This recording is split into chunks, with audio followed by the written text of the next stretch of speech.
Hello? See, I told you your first night wouldn't be a problem. You're a natural. By now I'm sure you've noticed the older models sitting in the back room. Those are from the previous location, and we just use them for parts now. The idea at first was to repair them. They even started retrofitting them with some of the newer technology, but they were just so ugly, you know? And the smell.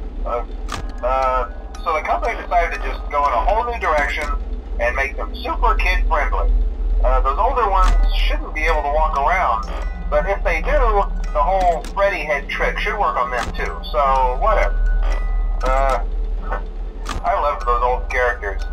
Did you ever see Foxy the Pirate? Oh wait, Foxy. Oh yeah, Foxy. Hey listen, that one was always a bit twitchy.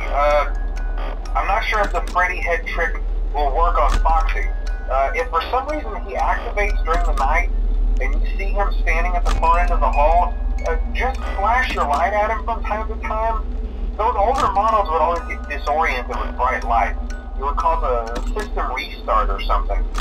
Come to think of it, you might want to try that on any room where something undesirable might be. It might hold him in place for a few seconds. That glitch might have carried over to newer models too. One more thing, don't forget the music box. I'll be honest, I never liked that puppet thing. It's always thinking, and it can go anywhere. I don't think the Freddy mask will fool it, so just don't forget the music box. Anyway, I'm sure it won't be a problem. Have a good night, and I'll talk to you tomorrow.